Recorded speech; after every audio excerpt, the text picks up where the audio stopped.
Hello students, शिक्षा academy to the point में आपका स्वागत है। आज हम इस वीडियो में क्लास 11th के इकोनॉमिक्स के महत्वपूर्ण प्रश्नों को हल करेंगे जो आपकी परीक्षा के लिए अति महत्वपूर्ण है। इसलिए इन प्रश्नों को जल्दी से जल्दी याद कर लें। यदि इस चैनल में आप नए हैं तो सब्सक्राइब जरूर करें ताकि इस तरह की महत्वपूर्ण जानकारी आपको समय समय पर मिलती रहे। तो चलिए बढ़ते हैं पहले प्रश्न की ओर। पहले प्रश्न में पूछा जा रहा है, राष्ट्रीय आय किस शाखा में सम्मिलित है? व्यष्टि अर्थशास्त्र में, समष्टि अर्थशास्त्र में, उपयुक्त दोनों में या फिर उपयुक्त में से कोई नहीं। तो इस प्रश्न का सही उत्तर होगा विकल्प बी, समष्टि अर्थशास्त्र में। अगले प्रश्न में पूछा जा रहा है, अर्थशास्त्र धन का विज्ञान है, यह किसका कथन है? मार्शल का, एडम स्मिथ का, रॉबिन्स का या फिर सैमुअलसन का? तो इस प्रश्न का सही उत्तर होगा विकल्प बी, एडम स्मिथ। तो बढ़ते हैं अगले प्रश्न में। अगले प्रश्न में पूछा जा रहा है कि किस अर्थशास्त्री ने कल्याण संबंधी परिभाषा प्रस्तुत की थी? एडम स्मिथ, अल्फ्रेड मार्शल, जे एम केन्स या फिर इरविंग फिशर? इस प्रश्न का सही उत्तर होगा विकल्प बी, अल्फ्रेड मार्शल। अगले प्रश्न में पूछा जा रहा है, एडम स्मिथ के अनुसार अर्थशास्त्र का रिक्त स्थान विज्ञान है, धन का, विकास का, समाज का या फिर कल्याण का? तो इस प्रश्न का सही उत्तर होगा विकल्प ए, अर्थशास्त्र धन का विज्ञान है। तो बढ़ते हैं अगले प्रश्न में।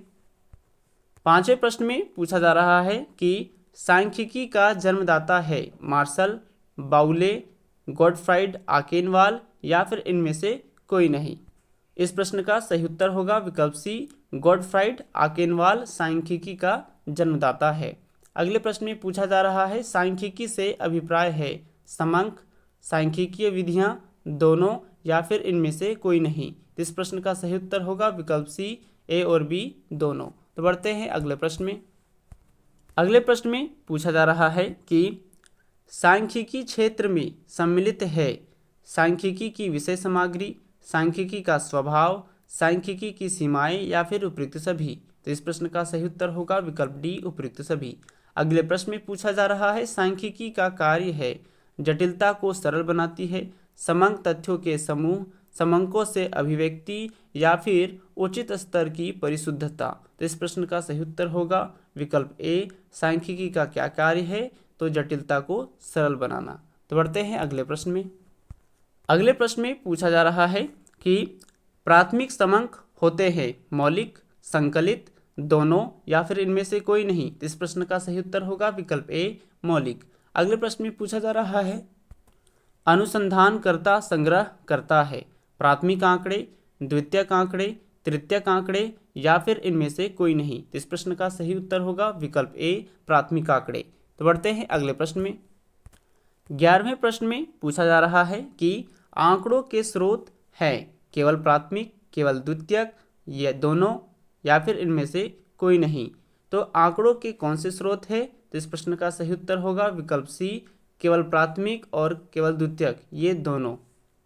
12वें प्रश्न में पूछा जा रहा है, एक श्रेष्ठ प्रश्नावली के गुण हैं? सरलता, प्रश्नों का उचित क्रम, प्रश्नों की सीमित संख्या या फिर इनमें से सभी? तो इस प्रश्न का सही उत्तर होगा विकल्प डी, इनमें से सभी।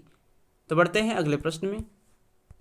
अगले प्रश्न में पूछा जा रहा है कि एक अच्छा न्यायाधीश हमेशा आधारित होता है देव निदर्शन पर, स्तरित निदर्शन पर, समूह निदर्शन पर या फिर इनमें से कोई नहीं? तो एक अच्छा न्यायाधीश हमेशा किस पर आधारित होता है? तो इस प्रश्न का सही उत्तर होगा विकल्प ए, देव निदर्शन पर। अगले प्रश्न में पूछा जा रहा है, संगणना विधि सर्वाधिक उपयुक्त किसके लिए है?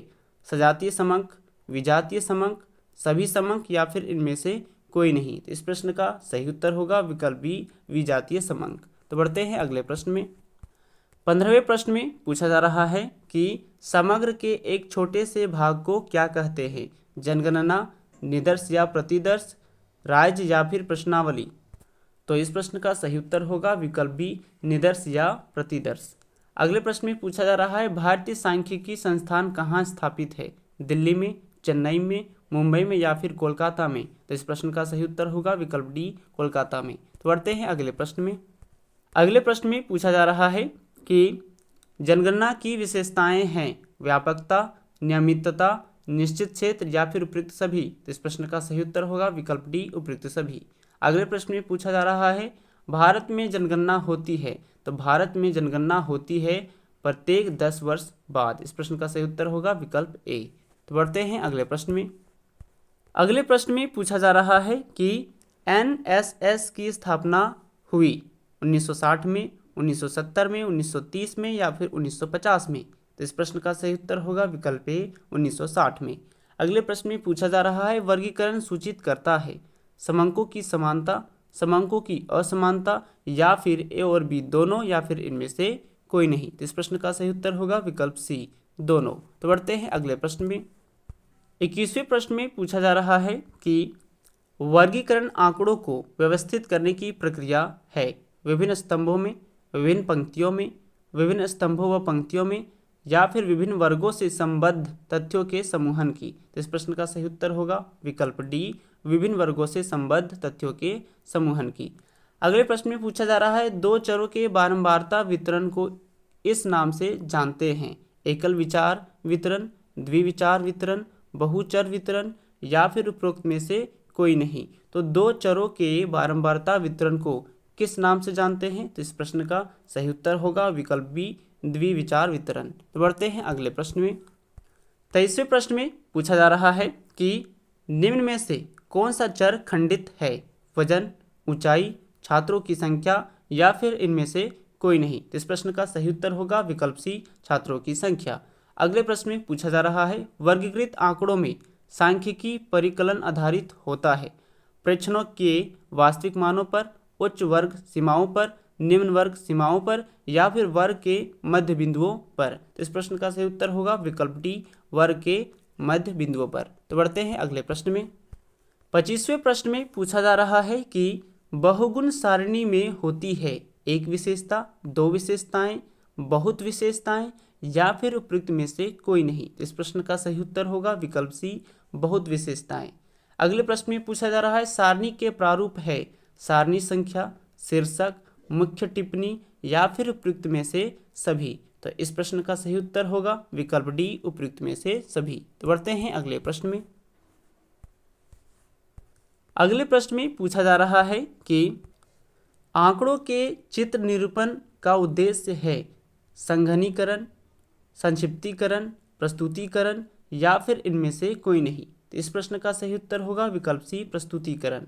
अगले प्रश्न में पूछा जा रहा है द्विविमा चित्र भी कहलाते हैं क्षेत्रफल चित्र, आवृत्ति आयत चित्र, आवृत्ति बहुभुज या फिर इनमें से कोई नहीं। तो इस प्रश्न का सही उत्तर होगा विकल्प ए क्षेत्रफल चित्र। बढ़ते हैं अगले प्रश्न में। अगले प्रश्न में पूछा जा रहा है कि एक वृत्तीय चित्र में कुल अंश होते हैं 390, 360, 270 या फिर 180। तो इस प्रश्न का सही उत्तर होगा विकल्प बी 360। अगले प्रश्न में पूछा जा रहा है दंड चित्र है सरल दंड चित्र, बहुगुण दंड चित्र या फिर ये दोनों या फिर उपयुक्त में से कोई नहीं। तो इस प्रश्न का सही उत्तर होगा विकल्प डी उपयुक्त में से कोई नहीं। इन सभी प्रश्नों को जल्दी से जल्दी याद करें क्योंकि आपकी परीक्षा के लिए बहुत ही महत्वपूर्ण है।